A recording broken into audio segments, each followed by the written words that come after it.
बिस्मिल्लाहिर्रहमानिर्रहीम। Programme inside the news और मैं हूं डॉक्टर सना गौरी। पहले पीटीआई और इस्टेब्लिशमेंट में चपकलिश थी और अभी वो मामले संभले नहीं थे कि अब एक और मसला सामने आता है। वो ये है कि अदलिया और इस्टेब्लिशमेंट सामने नज़र आ रही है और उसमें तमाम वो लोग जो कहीं ना कहीं उन लोगों के ताकतवर लोगों के अंदर आ रहे हैं और उनके ईमा पे बात करते हैं। हमें पार्लियामेंट में के फ्लोर पे बात करते हुए नज़र भी आ रहे हैं कि अदलिया इस वक्त क्या कर रही है। बात वहाँ से शुरू हुई जब फैसल वाडवा साहब ने प्रेस कॉन्फ्रेंस की थी और फैसल वाडवा साहब इस वक्त तमाम सियासत में बेताज बादशाह की हैसियत रख रहे हैं। आपको वो टॉक शोज़ में भी नज़र आते हैं, वो आपको असेंबली में भी नज़र आ रहे हैं, सेनेटर बन चुके हैं, एक पार्टी में वो थे, उस पार्टी के लीडर की बात ज़रूर करते हैं, उनका एहतराम भी करते हैं। लेकिन उसके बावजूद भी यहाँ एक क्वेश्चन ज़रूर रेज़ होता है कि फैसल वाडवा साहब किस तरह से सब लोगों की आंख के तारे हो गए कि उनको इतने सारे वोट मिले और वो इस वक्त सेनेट के फ्लोर पर बैठे हुए हैं। जिसने जैसी भी बात की, लेकिन एक बात जो बहुत अच्छी थी जो मुझे मेरे कान में पड़ी है और उसे रिकॉर्ड किया गया कि जनाब अगर सियासतदानों को कोई प्रॉब्लम है या मुंतखब नुमाइंदों को कोई प्रॉब्लम है तो वो असेंबली फ्लोर पे बात करें, ये मीडिया पे जाके क्यों बात की जाती है। दोहरी शरीयत के मामले पे बात की और दोहरी शरीयत के मामले पे अगर बात करते हैं कि जनाब जजेस को क्यों नहीं इसमें इन्वॉल्व किया जाता, तो ये छोटी सी बात है, चाहे वो अपर फ्लोर हो या लोअर फ्लोर हो। अपर फ्लोर में आपके कवानीन तजवीज़ किए जाते हैं, पूरा फ्लोर जो है उसको मानता है, आगे कवानीन बनते हैं, तो ये तो पार्लियामेंट सुपीरियर है। अगर ऐसे कोई कवानीन हैं भी तो वो पार्लियामेंट ने या तो बनाए हैं या पार्लियामेंट उसको ख़त्म कर सकती है या तजावीज़ दे सकती है। ये खुद से कुछ अदलिया ने खुद से नहीं किया हुआ कि जो चीज़ें हो रही हैं। जहाँ तक ये बात कहना कि जनाब इस वक्त पाकिस्तान की अदलिया पूरी दुनिया में 140 में से 131वें नंबर पे आ रही है, तो वो सिर्फ अदलिया नहीं है, ये मैं करेक्शन कर दूं लोगों की कि वो सिर्फ अदलिया की बात नहीं करते, वो ओवरऑल तमाम इदारों की बात हो रही है। उसमें फिर हमारे सियासतदान भी आ रहे हैं, उसमें हमारी पुलिस भी आ रही है, उसमें फिर हमारी ये तमाम चीज़ें आ रही हैं। यानी कि अगर कोई ये कहता है कि हमारी अदलिया इतनी पीछे है तो वो अपने आप को अदलिया को ही नहीं कह रहे, वो अपने आप को भी पीछे कह रहे हैं। तमाम सूरत हाल में जो मुझे एक प्रॉब्लम ये है कि आगे होने क्या जा रहा है। एक स्कॉलर की हैसियत से, एक साफ़ी की हैसियत से बड़े कोई तशवीशनाक सूरत हाल है जिसको एड्रेस होना ज़रूरी है। अभी भी अगर वक्त है कि अगर इन दोनों ने तमाम हलकों ने दूसरे से बात नहीं की तो आगे होगा क्या।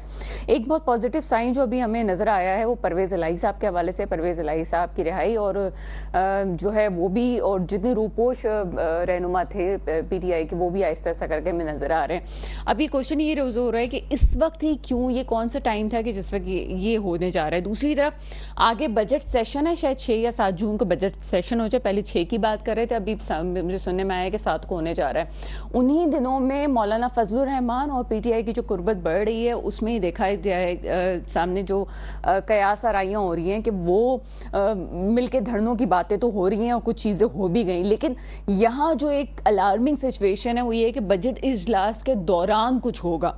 अगर ऐसा कुछ होता है तो वो मुल्क के लिए बिल्कुल अच्छा नहीं है। आप जो मैसेज पूरी आलमी बरादरी को दे रहे हैं वो कोई अच्छा मैसेज नहीं है। इससे पहले अगर मामलात को हल कर लिया जाए तो वो ज़्यादा बेहतर होगा कि जनाब अगर किसी को कोई प्रॉब्लम है तो आप हल की तरफ जाएं। ये क्यों हम ईगो के पीछे पड़ के अपने मुल्क की सलामती को, अपने मुल्क की इज्जत और वकार को दाव पे लगा के बैठे हुए, ये इस वक्त कोई नहीं सोच रहा। तमाम मौजूद पे बात करेंगे।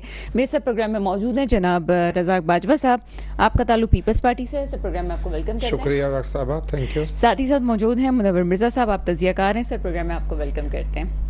आपकी तरफ आते हैं रज़ाक बाजवा साहब। रज़ाक बाजवा साहब, काफ़ी पहले तो इस्टेब्लिशमेंट की बात हो रही थी, चले 9 मई वाला वाक़या मुल्क की तारीख में कोई अच्छा वाक़या नहीं था, नहीं होना चाहिए था, और अगर कोई भी सियासी पार्टी ने ये किया है तो सियासी पार्टी ने शायद मेच्योरिटी का सबूत नहीं दिया ये करके। अगर कोई भी अगर सियासत से मोहब्बत करता, पाकिस्तान से मोहब्बत करता और चीज़ों को बेहतर लेके चलना चाहता तो 9 मई वाला वाक़या होता नहीं। लेकिन चलें, एक चीज़ हो गई, अब हमें एक और चीज़ नज़र आ रही है कि अब अदलिया और फ़ौज को भी आमने सामने हम देख रहे हैं और बयानबाजियों का भी सिलसिला है, उसमें सियासतदान भी कूद पड़े। किस तरह से देखते हैं इस मामले को? बहुत शुक्रिया डॉक्टर साहब, थैंक यू। डॉक्टर साहब, जहाँ तक अदलिया और जो एस्टेब्लिशमेंट का आमना सामना है ये बहुत अफसोसनाक है। देखिए, ये दोनों सुप्रीम इदारे, पार्लियामेंट सबसे ज़्यादा सुप्रीम है, उसके बाद हमारी मुसल्लह अफवाज और अदलिया, तीनों ताकतमंद इदारे हैं। और जो कहते हैं कि एक जो 4 सतून है इनमें से 3 तो ये हो गए और एक जो है हमारी मीडिया है, सहाफ़त है, या जो भी उन्हें कह लें। तो मैं ये बड़े अफसोस की बात है, मैं अदलिया से ये गुजारिश करता हूँ। देखें, जब इमरान खान साहब का एक 4 साला एक, मैं तो उसको स्याह दौर ही कहूँगा, जब वो दौर था तो उसमें खासे लोग, अदलिया ने भी उन्हें बहुत सपोर्ट किया। आपको याद होगा कि सुप्रीम कोर्ट ने किस किस तरह की उन्हें ज़मानतें दी कि जी आप इन सारे केसेस में तो आपको ज़मानतें दी जाती हैं, बल्कि आप अगर 20, 25, 30 और भी जुर्म कर लें तो उसमें भी आपको सजाएं दी। जब एस्टेब्लिशमेंट को अदालत, दोनों ताकतमंद इदारे हैं, जब एक दूसरे को इन्होंने आंखें दिखाई, ताकत दिखाए, मसल दिखाए, एक दूसरे को ज़ेर करने की कोशिश की, तो मैं समझता हूँ कि उससे इन दोनों का तसादम हुआ है। ये अच्छी बात नहीं है। पाकिस्तान की तरक्की के लिए, खुशहाली के लिए, बेहतरी के लिए मैं तो गुजारिश करूँगा दोनों ताकतमंद इदारों से और ख़ास तौर पे सियासी जमातों से भी, मौजूदा हुकूमत से भी, कि अगर पाकिस्तान की हम तरक्की और खुशहाली चाहते हैं, पाकिस्तान को अगर हम इस ट्रेन को पटरी पे चढ़ाना चाहते हैं, तो हम सबको एक होना पड़ेगा। एस्टेब्लिशमेंट को भी अपनी अनापरस्ती छोड़नी पड़ेगी। अदलिया से भी मैं गुजारिश करूंगा हाथ जोड़ कर के आप भी इतना ज़्यादा जो है वो सीरियस ना हो। सबसे पहले हमारी अवलीन तरजीह है पाकिस्तान, और फिर जो है सियासतदान, हम तीनों को मिल कर के, और मीडिया हम सबको मिलकर के पाकिस्तान की तरक्की और खुशहाली के लिए आगे बढ़ना चाहिए। ये इन ताकतवर इदारों का आपस में इख्तलाफत मैं नहीं समझता हूँ इतना कोई ज़्यादा है, लेकिन एक सियासी कारकुन की हैसियत से मैं देख रहा हूँ खिंचाव है, बिल्कुल है, और वो खिंचाव बढ़ता जा रहा है। वो वजह यही है कि जब अदालतें एक मुल्जिम को या मुजरिम को, जो भी उसे कह लो, जो खुल्लम खुल्ला उस वक्त की रियासत को भी चैलेंज कर रहा था, किसी कानून को नहीं मान रहा था, उसके खिलाफ एक आईनी तरीके से अदम एतमाद आई खान साहब के खिलाफ, उन्होंने क्या क्या गुल खिलाए। हालांकि अगर वो मुदब्बर सियासतदान होते या उन्हें इतनी सियासी सूझबूझ मैं समझता अगर होती, तो क्या था, आप प्राइम मिनिस्टरशिप छोड़ते, ऑपोजिशन लीडर बनके ऐवान का हिस्सा बनते। लेकिन आप सब उस चीज के गवाह हैं कि क्या क्या उन्होंने गुल खिलाए। सर, आपका मौक़िफ़ आ गया। मुझे इस वक्त ज्वाइन किया है राजा रियाज साहब ने। आप साबिक MP हैं, PTI से आपका ताल्लुक है, लेकिन इस वक्त मैं जवाब देती चलूँ। बीच में जब पहला हमारा प्रोग्राम स्टार्ट होता है तो हम कोशिश करते हैं कि बीच में बात ना करें, और रज़ाक बाजवा साहब हमारे बड़े अच्छे साथी आते रहते हैं प्रोग्राम में। कुछ बातें रज़ाक बाजवा साहब ने कही, कहते हैं जनाब मुदब्बिर सियासतदान, अब वो मुदब्बिर सियासतदान और ये तमाम चीज़ें, और उन्होंने इमरान खान साहब के हवाले से भी बात की कि जनाब उनको फेवर किया जाता है। तो मुझे ये कोई बता दे कि किसको फेवर नहीं किया गया है? क्या माजी में ये चीज़ें सामने नहीं आई हैं कि फेवरिज्म पे क्या कुछ नहीं हुआ? क्या PCO जजेस वाले मामलात को कोई भूल सकता है? और जब इस्टेब्लिशमेंट की बात आती है या अदलिया के सामने होने की बात करती है, बड़ी अफसोसनाक सूरत हाल ये है कि यही वो जजेस थे जो कि इस्टेब्लिशमेंट के सामने हमें झुकते हुए भी नजर आए थे बहुत सारे वाकयात में। भुट्टो साहब के वाकये को कुछ दिनों पहले भी मैंने प्रोग्राम में जिक्र किया था कि अगर उसको करेक्शन मूड पे अगर डाल दिया गया तो वो बड़ा एक गुड साइन है। मुझे लगता है कि करेक्शन की तरफ जा रही हैं चीज़ें, इसको हल्का नहीं लेना चाहिए। इसी तरह से और बहुत सा मामला भी चीज़ें करेक्शन की तरफ जा रही हैं। कुछ चीज़ें लगता है पहले ख़राब होने के साथ जब हमें नज़र आ रही होती हैं तो हो सकता है कि ठीक होने की तरफ भी जा रही हों। और जो चीज़ें मुदब्बिर सियासतदान की हैं तो उसमें तो हम ये भी कह सकते हैं कि अभी जो इस वक्त सियासतदान मौजूद हैं वो चाहें तो सब लोगों को मिला के बैठा सकते हैं, लेकिन कर नहीं रहे हैं। आगे बात करते हैं मुनव्वर मिर्ज़ा साहब से। मुनव्वर मिर्ज़ा साहब आपकी तरफ आएंगे। मुनव्वर मिर्ज़ा साहब, यहाँ पे ख़ास तौर पे असेंबली फ्लोर पे अगर आपकी नज़रों से गुजरा हो कि ख़ास तौर पे हत्या के कानून, हत्या के इज़्ज़त के कानून के हवाले से बात हुई, और वो तो पता नहीं क्यों मुस्लिम नून जो है वो इस वक्त अचानक से हत्या के इज़्ज़त के कानून की बात करी। दूसरी तरफ तौहीन अदालत, ये दोनों पे ही डिस्कशंस हो रही हैं। तौहीन अदालत को ख़ास तौर पे मुस्लिम लीग नून की तरफ से ही निशाना बनाया गया कि इस किस्म के लॉस को जबकि पूरी दुनिया में ख़त्म हो चुके हैं, इसको फिर से क्यों लाया जाता है? इतनी तो जल्दी किसी को हटाया नहीं जा सकता, किसी छोटे से एम्प्लॉय को, जिसकी वजह से ये पूरे मुल्क के वज़ीर आज़म को हटा देते हैं। और बहुत सी बातें जो तनकीद करते हुए हमें असेंबली फ्लोर पर नज़र आई हैं। किस तरह से देखते हैं इस मामले को आप? देखिए, 2-3 बातें हमारे जहन में बड़ी क्लियर होनी चाहिए। सबसे पहले हम एक हुकूमत लाते हैं, ये पार्लिमानी जमहूरी सिस्टम है ना, पार्लिमानी अदलिया सिस्टम नहीं है, ना पार्लिमानी इस्टेब्लिशमेंट सिस्टम है। क्या कहती हैं आप? पार्लिमानी जमहूरी सिस्टम है। तय हो गया कि पार्लिमान नंबर उससे ऊपर आ रहा है, जमहूरियत से ऊपर पार्लिमान। जब हम पार्लिमान लाते हैं उसके बाद हम एक हुकूमत बनाते हैं उसी से। कैसे बनाते हैं? कोएलिशन बनाते। कौन सी हुकूमत कोएलिशन से नहीं बनी है अभी तक?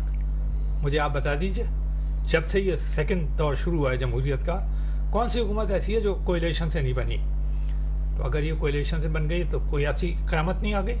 और तो दो बड़ी, फिर वो अहमद शरीफ साहब का वो बयान पे ठीक था कि जमहूरियत है कहाँ, जितने लोग वोट देते हैं, आप उसमें से आप देख लें कि अब कितनी वो तो पार्टी को जिसका कितना वोट जितना है मिलता है। मैं ये नहीं, मैं कह रही हूँ कि टेक्निकली ये बात ठीक नहीं हुई। फिर नहीं, मैं टेक्निकली ये बात ठीक हुई ना? नहीं, बिल्कुल। मैं तो इस बात को मानता ही नहीं। मैं तो सिर्फ एक बात ये जानता हूँ कि एक किस्सा ख़त्म हो गया है, वोटिंग ख़त्म हो गई। अब आप 47, 46 पता नहीं क्या क्या बोलते रहे, वो तो 35, 55 और ये पाकिस्तान में चलता रहता है, इंडिया में भी चलता रहता है। और खासतौर पर मैं आपको ठीक कह रहे हैं, एक और कभी मैं भी बता दूं accept आपको, नहीं किया गया। आज ही मैं देख रहा था पाकिस्तान के तमाम टेलीविजन एक अजीब सी बात कह रहे हैं जी मोदी साहब अपने आप को अवतार समझने लगे हैं और यानी कल्ट की सियासत ला रहे हैं। आपने क्या किया है पिछले 5 साल पाकिस्तान में?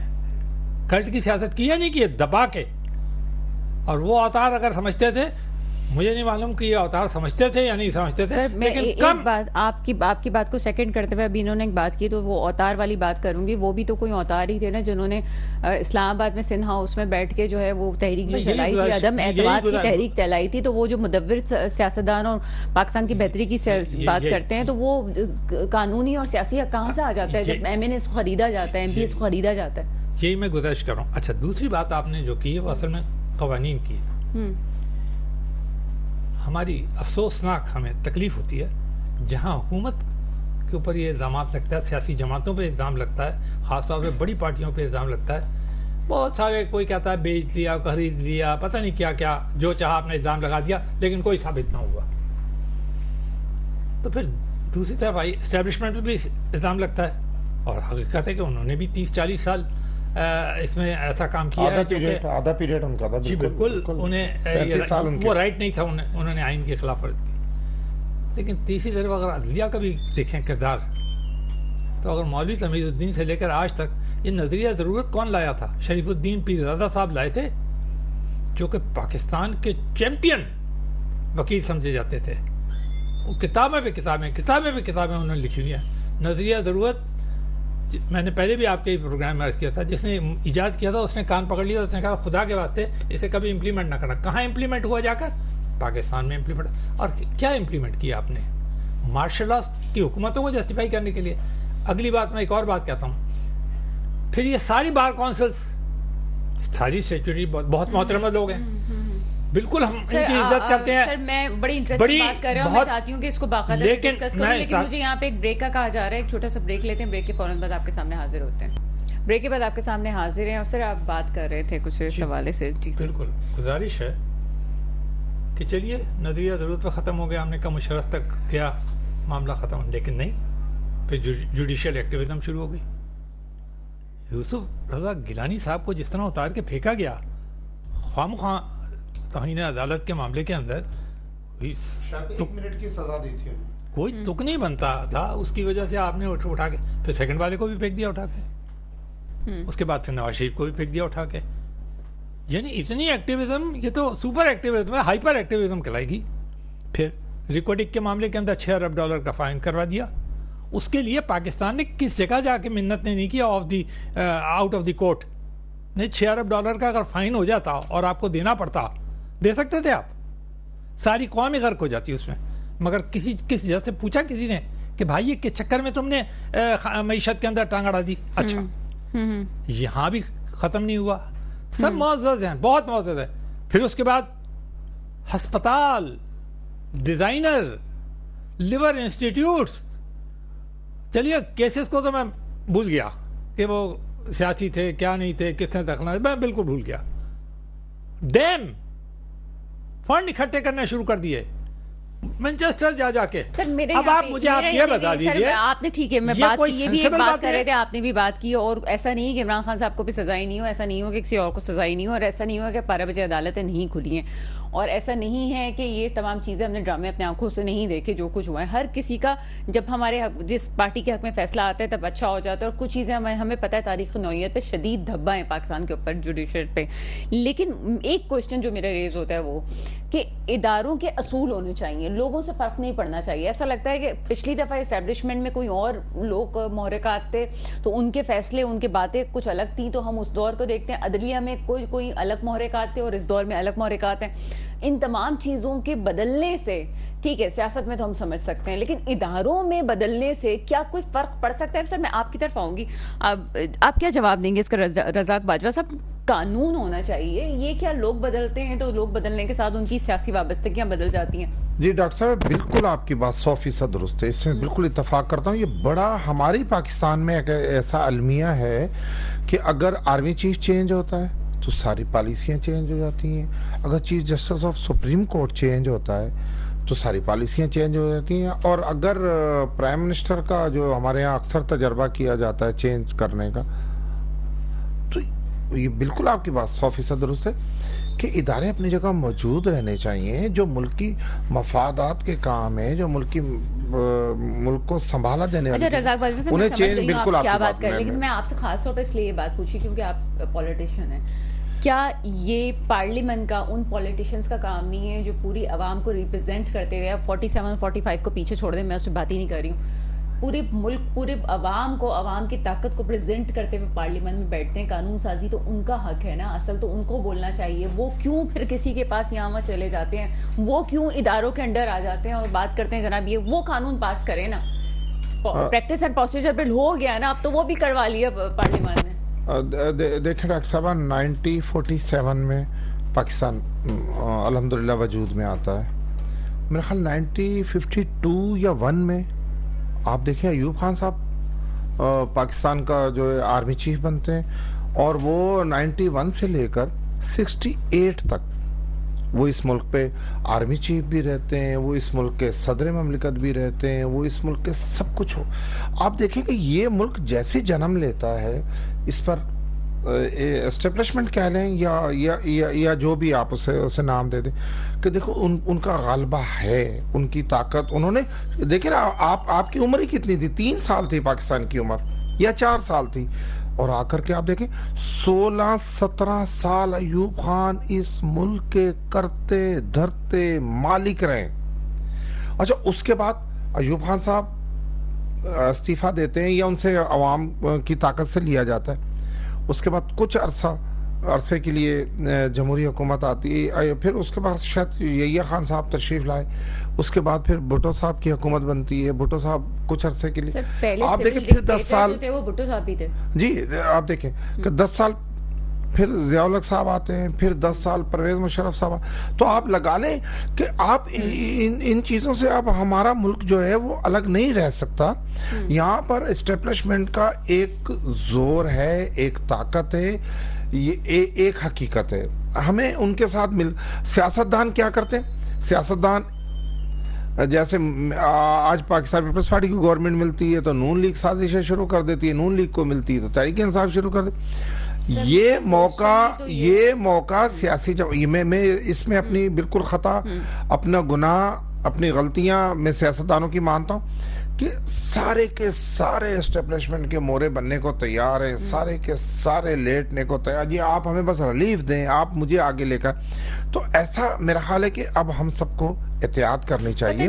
हम जब ये कहते हैं और मज़ाहमत, सर मैं आगे प्रोग्राम को लेके चलती हूँ, आपका मौक़िफ़ आ गया और आपने बड़ी अच्छी पॉजिटिव बात की। पीपल्स पार्टी की यही बात बड़ी अच्छी लगती है कि जो अपनी गलती होती है उस पर खड़े नहीं रहते, वो बिल्कुल बात करते हैं, बल्कि वो अपनी क़यादत के बारे में भी बात करते हैं, बल्कि बहुत बड़ी बातें ये पार्टी में बात करते हैं कि जी जनाब गद्दी नशीनी और ये सब चीज़ें। लेकिन मैंने खुद देखा है कि पीपल्स पार्टी के लोग जो मेरे प्रोग्राम में भी आते हैं वो अपनी पार्टी पे तनकीद करते हैं, बल्कि अपने लीडर्स को भी कहते हैं कि ये मसला हल होना चाहिए। आगे चलते जनाब, इस्टेब्लिशमेंट और सियासतदानों की बात होती है, एक पेज पे होने से तो आप बड़े खुश होते हैं। हम इमरान खान साहब की बात कर रहे थे कि एक पेज जब से फटा था तब से मसाइल हुए थे, तो अभी दूसरी जो हुकूमत बनी है वो कौन से एक पेज पे नहीं, कमोबेश उसी तरह से 5-10% के फर्क से उसी, बल्कि ज़्यादा ही पलड़ा भारी है। अगर आप बुरखे पहन के ये डिग्गियों में जाके आप गेट नंबर 4 में जाएंगे तो बस यही सब कुछ होना है, एक भाई मज़ाहमत, एक भाई मफाहमत, वही चीज़ें चलती रहेंगी।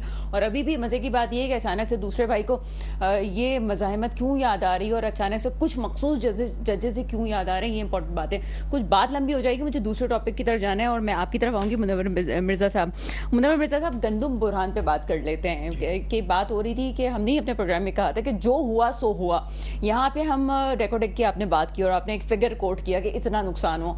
गंदुम वाले मामले में 300 अरब का नुकसान हुआ है। हम जो IMF के पास जा रहे हैं और हम IMF को बुरा भला करें, आम आदमी को कुछ नहीं पता, पान वाला सब्जी वाला जिसको देखो वो IMF को जरूर बुरा करता है, हमें कहता है हमें ये नहीं पता कि हमारी क्या गलतियां थी।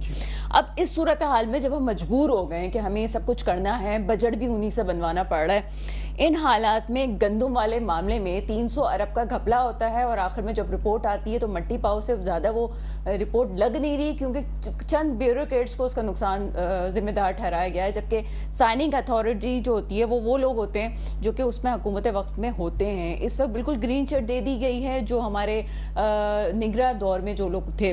क्या समझते हैं इस मामले को कि ये मामला क्या इतना सादा था कि बिल्कुल बंद कर दिया गया और किसान तो अभी भी रुल रहा है, किसान तो अब भी अपनी गंदुम औने पौने दामों में बेचने में मजबूर हो गया है?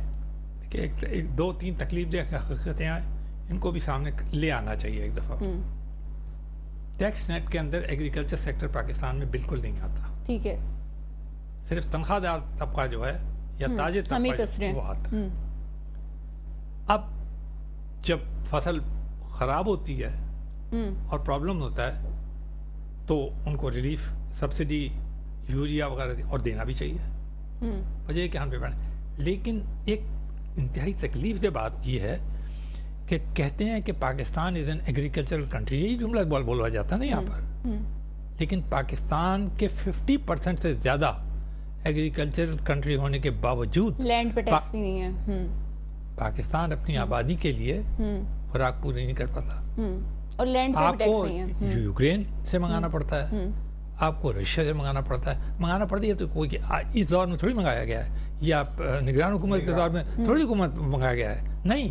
तो इमरान खान के ज़माने में मुआहदा हुआ था यूक्रेन और उसका, क्योंकि जंग के फौरन बाद वो बंद हो गया था। आपको याद है कितना प्रॉब्लम हो गया था, और ये जो महंगाई बढ़ गई थी और ये जो 25 रुपये वो हो गई थी रोटी और ये वो सब। अब के खुशकिस्मती से हमारे पास बम्पर क्रॉप हुआ है। अब हुआ ये है कि पंजाब हुकूमत जो है और किसी हद तक सिंध हुकूमत, वो ये कह रहे हैं, दो तरीके हैं असल में गंदम को मार्केट करने का, जो किसान हैं वो ज़्यादा जानते हैं। मैंने, चूँकि मेरे कुछ दोस्त हैं, मैंने इनके प्रोग्राम भी किए उनके साथ, और वो यानी फार्मर्स भी हैं और बड़े फार्मर्स हैं मुल्तान वगैरह में। उन्होंने बताया कि 290 पे भी कोई लेने के लिए तैयार नहीं था। 250 पे पंजाब में किसान जो था वो ले आया था। उनका कहना यह था कि आप इसे ले लें, उसको तो देखिए मट्टी पाव का तो सर इसको हम थोड़ा सा तो आप शॉर्ट करेंगे क्योंकि पैनल बड़ा है। जी जी सर, थोड़ा शॉर्ट करेंगे इसको। मैं बहुत और शॉर्ट कर रहा हूँ। जी जी आप ले लें और 226 के अंदर फिर प्रेडिक्शन ये है कि शॉर्टेज होगी, तो किसान को भी कुछ मिल जाएगा, उसका नुकसान भी हो जाएगा। या लेकिन पंजाब की हुकूमत इस बात पे डट गई। उन्होंने कहा कि नहीं, 25 रुपए की जो रोटी अब कराची में मेरे ख्याल से ये 20-25 ही जा रही है, ये तो आपको लाना पड़ेगा, क्योंकि गंदम जो है वो गलत हो गया मार्केट के अंदर। मैं बात करती हूँ, इतना बड़ा टॉपिक है। अगर आप इस टॉपिक पे रहती हैं तो यहाँ पर तो आपको अच्छा, फिर मसला ये है कि जो नून लीग की हुकूमत होती है और पीपल्स पार्टी, दोनों की हुकूमतें जो हैं, मेरे भाई बैठे हैं पास, इनको बहुत ज़्यादा डिपेंडेंट करना पड़ता है फार्मर्स के ऊपर। सर मुझे इस वक्त आपको कतई कलामी की इसलिए माजरत चाहती हूँ कि राजा अजहर जो है ना वो रिमोट पे हैं और कभी भी लाइन डिस्कनेक्ट हो सकती है। माजरत मैं चाहती हूँ। राजा अजहर साहब को मैं प्रोग्राम में वेलकम करती हूँ। साबिक MPA PTI से आपका ताल्लुक है, सर प्रोग्राम में आपको वेलकम करेंगे। जी बहुत शुक्रिया। राजा अजहर साहब, एक आपसे पहले तो ये हवाले से बात होगी कि परवेज़ इलाही साहब को रिहा कर दिया गया और काफ़ी अफसोसनाक सूरत हाल ये है। एक तरफ तो चलें अच्छी बात है, दूसरी अफसोसनाक सूरत हाल ये है कि डॉक्टर यास्मीन राशिद साहिबा तकरीबन 1 साल हो गया पाबंद सलासत हैं और उनकी तबीयत अभी काफ़ी नासाज है।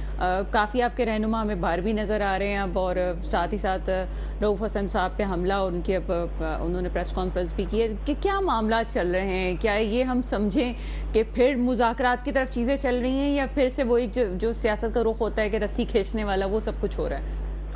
जी बहुत शुक्रिया जी। एक तो आपकी आवाज़ बहुत स्लो आ रही है, जो मैं सुन सका हूँ मैं उसके हवाले से आपको उसका रिप्लाई दे देता हूँ।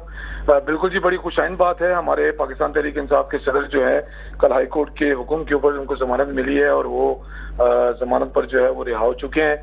खुशाइन खबर है। मैं समझता हूँ कि गुड न्यूज़ है पाकिस्तान तहरीक इंसाफ के लिए।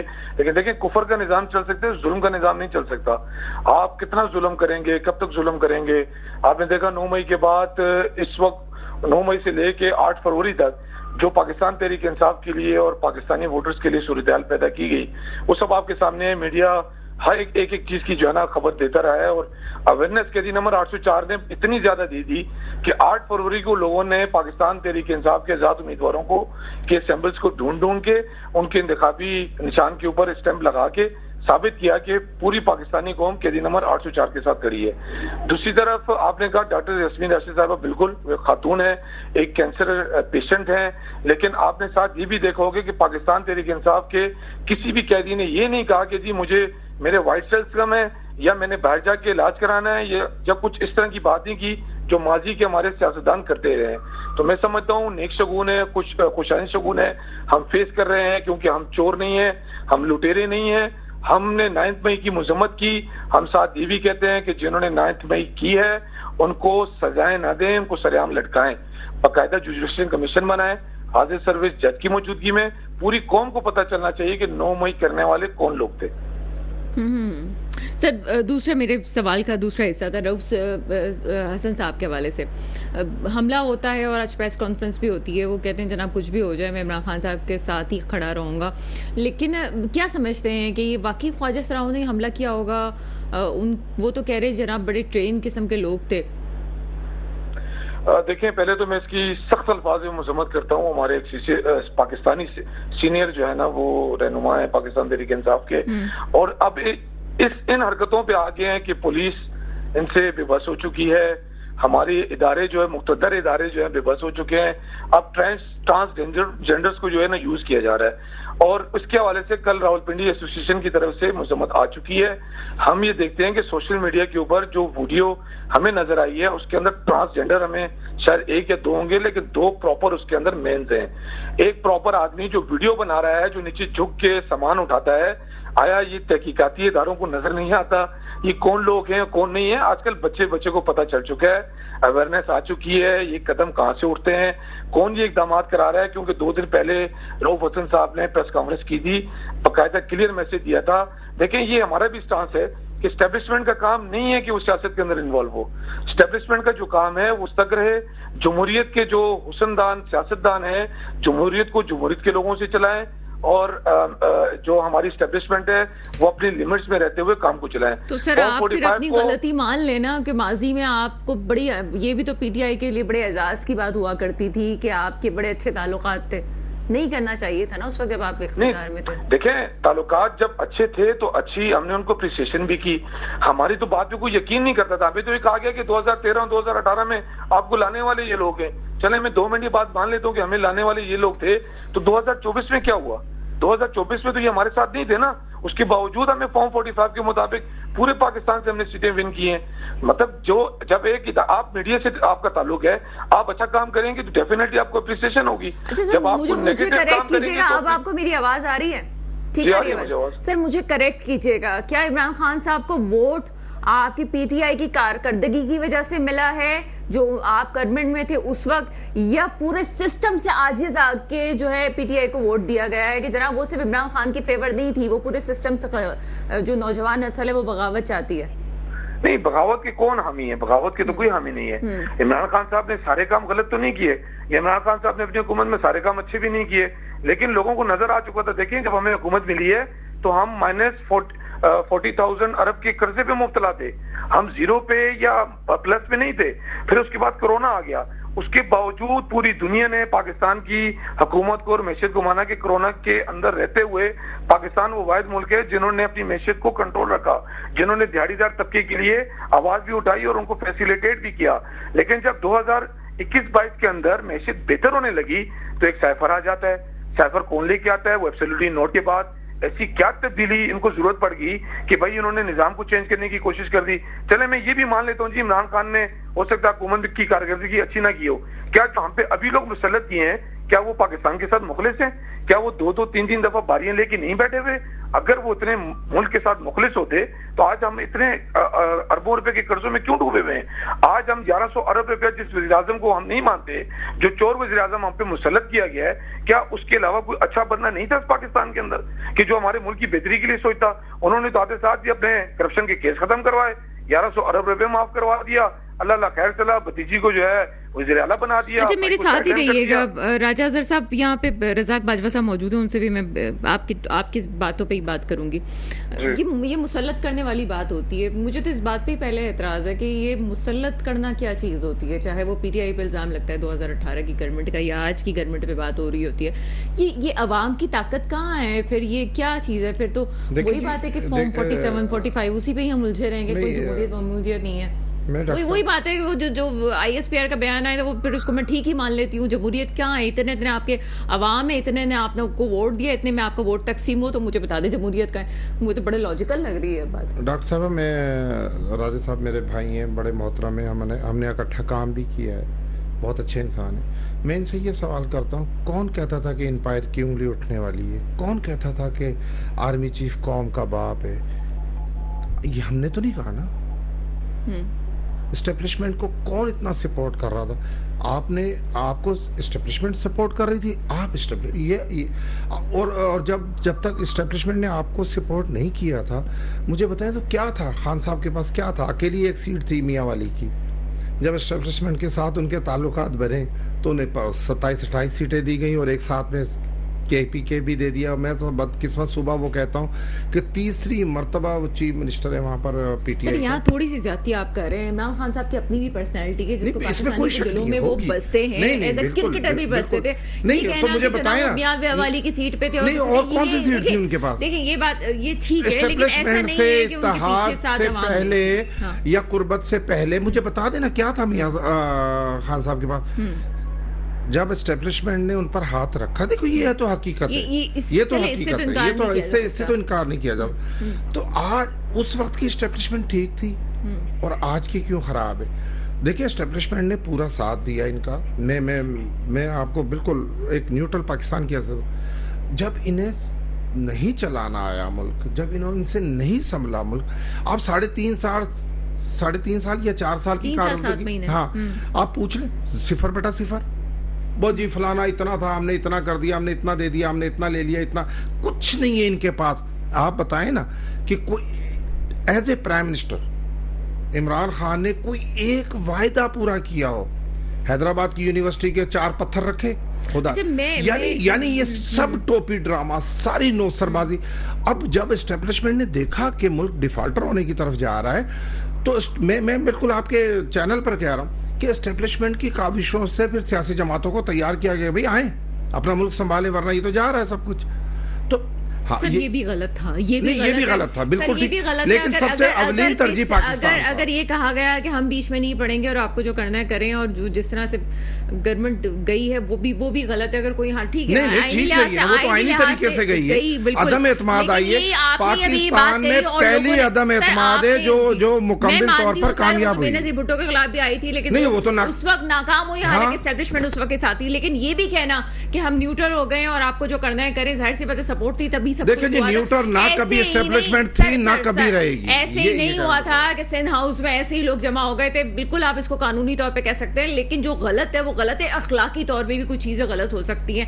हम इमरान खान साहब की फेवर या PTI की फेवर करने नहीं बैठे, लेकिन जो जहाँ ठीक है, जो जहाँ गलत है, उसकी बात माननी चाहिए। एक छोटा सा ब्रेक के बाद मजीद बात करते हैं। ब्रेक के बाद आपके सामने हाजिर हैं। सियासतदान बातें जो करते हैं, ऐसा लगता है कि जो पार्लियामेंट में जो शख्स बैठा हुआ है उसको लोगों के मसाइल हल करने चाहिए। अनफॉर्चुनेटली मुझे ये नज़र नहीं आ रहा है असेंबली फ्लोर पे कि अब यहाँ पे अवाम के मसाइल को डिस्कस किया जा रहा हो, जो अवाम के रूट कॉज हैं, जब प्रॉब्लम्स हैं जहाँ पे बात करनी चाहिए, उस पर कोई बात नहीं कर रहा।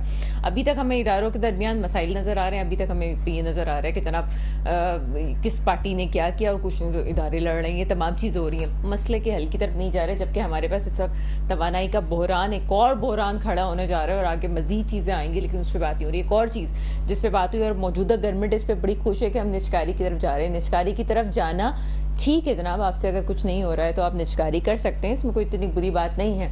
लेकिन सवाल यहाँ पे ये रेज़ होता है कि 18 जहाज़, 10,000 मुलाजमीन, सब कुछ ठीक चल रहा था, तबाही हुई क्यों है PIA की? और फिर निजकारी वाली बात अगर आगे चलती है तो इसके ज़िम्मेदार कौन हो सकते हैं? ये इस वक्त जो बयान आ रहा है वज़ीर निजकारी को, वो कहते हैं तमाम लोगों ने हिस्सा डाला है। क्यों हुआ है ऐसा? और ऐसे पाकिस्तान के बहुत सारे इदारे क्यों इस तरह से हमें निजकारी की तरफ लेके जाने पड़े? बात करते हैं। मुनव्वर मिर्ज़ा साहब क्या कहते हैं इस हवाले से? एक बात मैं इससे पहले कि PIA के ऊपर डायरेक्टली आऊँ, बहुत ही मुख्तसर बात। जी सर। सबसे पहले हमारे पास जब क्रिटिसाइज करते हैं महंगाई हो गई, ये हो गया, आटा महंगा हो गया, ये तबाही आ गई, अफरात आसमान पे पहुंच गया, 49% पे पहुंच गया, 39%। इस मरतबा IMF ने जो कुछ रिपोर्ट दी है, लेटेस्ट जो आई है 4 दिन पहले, उससे पता चलता है पाकिस्तान में महंगाई कम हुई है, पाकिस्तान की इकोनॉमी बिल्कुल करेक्ट रास्ते पे है। तीसरी बात जो मैं आपको बताने के लिए जा रहा हूँ, चाहे तो आप कंफर्म कर लें इसे, ये जो अब हम IMF का प्रोग्राम लेने जा रहे हैं, ये किसी मजबूरी के तहत लेने नहीं जा रहे, कोई डिफॉल्ट करने के लिए हम नहीं जा रहे, ये सिर्फ इसलिए ले रहे हैं ताकि अब हम अपने डेवलपमेंट की तरफ जाएं। तो this is a great victory, समझ लें, we should be happy about it. हर वक्त रोना पीटना और आहें भरना ही नहीं करना चाहिए, कभी कोई अच्छी बात भी कर लेनी। सर हम तो अपने प्रोग्राम से बल्कि हमें कहा जा रहा होता है कि आप इतनी पॉजिटिव क्यों? मैं तो कह रही हूँ करेक्शन मूड पे हम जा रहे हैं। मैंने इसलिए आपको बता दिया, अगर ये कोई बात गलत है तो you can check it, IMF के उस पर चले जाइए, पहली बात। दूसरी बात, अब PIA पे आप आ जाइए। PIA, स्टील मिल्स और ये IPPs और ये ओवर ड्यू हो चुकी हैं। 700 अरब रुपए का नुकसान, 1000 अरब रुपए का नुकसान, इसका मतलब क्या होता है? पहले एक दफा समझ लें हल्का, बहुत तेजी से। इसका मतलब ये होता है जब आप 700 अरब रुपए का नुकसान दे रहे होते हैं ना, या 100 अरब रुपए पर मंथ अदा कर रहे हैं, इसका मतलब ये है कि मैं और आप PIA के लोगों को, या फॉर एग्जाम्पल IP के, या सब वो उसके स्टील मिल्स के लोगों को इस बात के लिए 100 अरब रुपए दे रहे होते हैं कि वो 100 अरब रुपए का नुकसान करें। यानी हम उनको तनख्वाहें इसलिए दे रहे होते हैं कि वो हमारे यहाँ इतना इतना नुकसान करें, जो कि अल्टीमेटली बढ़कर साल में 700-800 जो भी कुछ है, ठीक। PIA के एक जहाज के ऊपर आपको पता है कितने लोग होते हैं? 535। सिंगापुर में बिल्कुल एग्जैक्टली उसी जहाज के ऊपर 55-56 आदमी हुआ करते थे।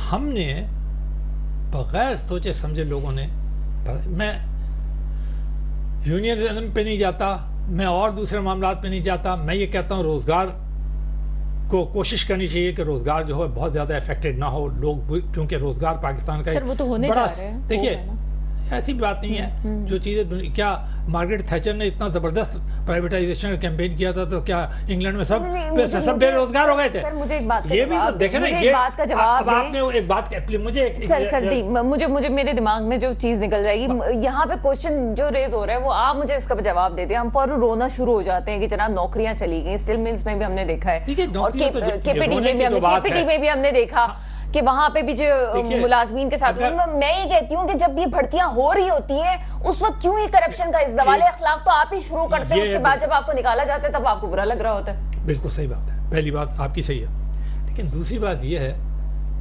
कि हमारे यहाँ रोजगार एक बहुत सीरियस मसला है। हमें तकरीबन 15 लाख आदमियों को, इमरान खान के जमाने में 10 लाख, उन्होंने तो फरमाया था 50 लाख आदमियों को रोजगार दूंगा, कहा था ना, और दिया कितना ये आपको भी पता है, मुझे भी पता है, और ये इतना ही पूरा कर देते और तो छोड़ें, तो वो 50 लाख का तो वही लेग पड़ा हुआ है, बैकलॉग जो उन्होंने पूरा नहीं किया। अब ये जो आई है कोएलिशन गवर्नमेंट, एक क्रेडिट देते चलिए इनको, इन दोनों पार्टियों ने कमाल किया है। 15 दिन के अंदर एक कोएलिशन गवर्नमेंट पाकिस्तान को दे दी। आप उसका उठाकर क्रेडिट दिल चाहे तो एस्टैब्लिशमेंट को दे दें या जिसको चाहे जाए, लेकिन इसमें भी कोई दो राय नहीं हो सकती कि ये जो बड़े लीडर थे, आखिरकार इन्हीं को हम बड़े लीडर भी कहते हैं, यही हमारा असासा है। तो इन्होंने बैठे ना, इख्तिलाफात किए, लगा कि ये टूट रहा है, लेकिन जम गए। मैं आपको बताऊं, जर्मनी के अंदर कभी मर्केल की मौजूदगी के अंदर 6 महीने से पहले हुकूमत नहीं बनती थी, हमेशा कोएलिशन 1940। तो ये एक पहली तो मैं ये कह रहा था कि ये जो PIA का मामला भी है, आप इन लोगों पे छोड़ दें पार्लियामेंट के ऊपर, let them solve it out, don't panic. ना ये ब्यूरोक्रेसी का मामला है, ना ये एस्टेब्लिशमेंट का मामला है। अगर कोई पॉलिटिकल पार्टीज ने गलत कार्य करके उनको रोजगार दिया है, तो अब ये उसको लेट, आप उन्हें करेक्ट तो करने दिया करें, आप उन्हें काम ही नहीं करने देते। करते क्या है? सर, आपका मौका आ गया। आप करते क्या है? खट से 4 वकील चले जाते हैं, अगर ये वकील है तो मुझे माफ कर दें, वकील चले जाते हैं, स्टे ऑर्डर ले लेते हैं, और वो फिर भूल जाते हैं, पे वो खड़े हो जाते हैं बाहर, मीडिया के 4 कैमरे खड़े हो जाते हैं, वो एक आधा घंटे की प्रेस कॉन्फ्रेंस। अच्छा, चलिए, आपने बड़ी पॉजिटिव बातें आप कर रहे हैं, आपका कहने का मकसद ये है कि इस वक्त जो अच्छा, फिर वो हेडलाइन रज़ाक बाजवा से पूछ लूंगा, शाहबान की हेडलाइनें और वो रिमार्क्स चलना शुरू हो जाते हैं, वो सारा जो कौम जो है ना कोशिश की। रज़ाक बाजवा साहब बड़ी बात जो कर रहे हैं, पॉजिटिव बातें कर रहे हैं, लेकिन मुझे ऐसा लगता है कि चले पंजाब की बात कर लेते हैं। पंजाब में कॉस्मेटिक आप बात कर लें, काम तो हो रहे हैं, चाहे वो इलेक्ट्रिक बाइक दी जा रही हो या एम्बुलेंसेस चलाई जा रही हो, सब कुछ हो रहा है ना। हमें KP वाले साहब भी बढ़िया मारते हुए नजर आ रहे हैं, बलूचिस्तान का सिस्टम ही अलग है। सिंध में क्या इतने दिनों में कोई ऐसा काम हुआ? मेरे इल्म में नहीं है, शायद आपको कुछ पता हो कि चले नई गवर्नमेंट आई है तो हमें पता हो कि बात कुछ हो रही है। देखिए, चीफ मिनिस्टर साहब जो हमने वायदे किए हैं उसके मुताबिक हम काम कर रहे हैं। अब देखिए, कराची में ट्रांसपोर्ट का निज़ाम बेहतरी की तरफ जा रहा है, मेयर भी लगे हैं, चीफ मिनिस्टर साहब भी लगे हैं, पूरे पास ठीक है। और अंदरूनी सिंध में हमने, अब देखिए, वो जो कहता था ना मैं 1 करोड़ घर बना के दूंगा, उसने तो एक भी नहीं बनाया ना। अब ये 20 लाख घरों का वायदा किया था बिलावल भुट्टो साहब ने, चेयरमैन साहब ने, उसमें से हमने मेरा ख्याल है कि 6 लाख घर हैंड ओवर कर दिए हैं, 5 लाख बिल्कुल तैयारी के आखिरी मरहले में, और हम इंशाल्लाह इन्हीं 2 सालों में हम 20 लाख घर, वो जो 1 मिनट रह गया है, मुझे पता है अब काम हो रहा होगा, मैं आपसे आपकी जुबानी करना है, 1 मिनट रह गया, मुझे बताएं कि क्या तालीम की सूरत हाल सिंध में बेहतर हो सकेगी? जी बिल्कुल होगी, और स्पेशली कराची के बच्चों के साथ इंसाफ हो सकेगा। देखिए, इसके बगैर तो मुल्क चल ही नहीं सकता ना। इसके बगैर तो अगर हमारी एजुकेशन ही तबाह हो जाएगी, और जो बिल्कुल तबाह हाली के नजदीक थी, अब उसको संभाला दे रहे हैं, उसमें अच्छे टीचर भर्ती हो रहे हैं, अच्छे प्रोफेसर भर्ती हो रहे हैं। सर, आपके इल्म में नहीं है कि इस वक्त क्या हो रहा है, कि मैट्रिक के इम्तिहान में क्या हुआ, 9th के इम्तिहान में क्या हुआ, फर्स्ट ईयर में क्या होने जा रहा है? ये पर्चा, ये कुछ एक अलग सी एक रस्म निकल गई है, बहुत। मैं देख रहा हूँ 4-5, ये सिंध गवर्नमेंट चाहे तो इस पर बिल्कुल कंट्रोल करना चाहिए। मैं तो चीफ मिनिस्टर साहब से भी गुजारिश करता हूँ कि इसकी इमीडिएटली इसकी आला सतही तहकीकात करवा के, जो इस पर्चे को जो लीक करने में जो भी चाहे जो भी लोग मुलव्वस हैं, उन्हें इबरत का मकाम बना दिए। हमारे नौजवान तबाह बर्बाद हो रहे हैं इससे, हमारे मुल्क की बदनामी हो रही है, हमारी पीपल्स पार्टी की बदनामी हो रही है। चलिए सर, बहुत शुक्रिया। रज़ाक बाजवा साहब, मुनव्वर मिर्जा साहब और राजा अजहर साहब मेरे साथ मौजूद थे। यहाँ पे तमाम चीज़ों की बात होती है और हम खुद बार बार कह रहे हैं, शायद 1 हफ्ते से मैं रिपीट कर रही हूँ, करेक्शन मोड पे हम जा रहे हैं, चीज़ें अच्छी भी हो रही हैं, लेकिन कराची में बेहतरी नहीं आ रही है। मैं आपको बता दूँ, कराची के जो हालात है वो ख़राब से ख़राब तरीन होते जा रहे हैं, चाहे वो लॉ एंड ऑर्डर की सिचुएशन हो, तवानाई के मसाइल हो, या यहाँ पे बच्चों की एजुकेशन के मसला हो। यहाँ पे जो भी जिम्मेदारान हैं उनको सोचना चाहिए कि कराची की डेवलपमेंट पे किस तरह से तवज्जो दी जा सकती है। मेरे मुल्क पे वो हुक्मरान आए जो वाकई मेरे मुल्क के मुस्तकबिल की हिफाजत करें। इसके साथ ही प्रोग्राम का वक्त खत्म होता है, मुझे इजाज़त दीजिएगा। खुदा हाफिज़।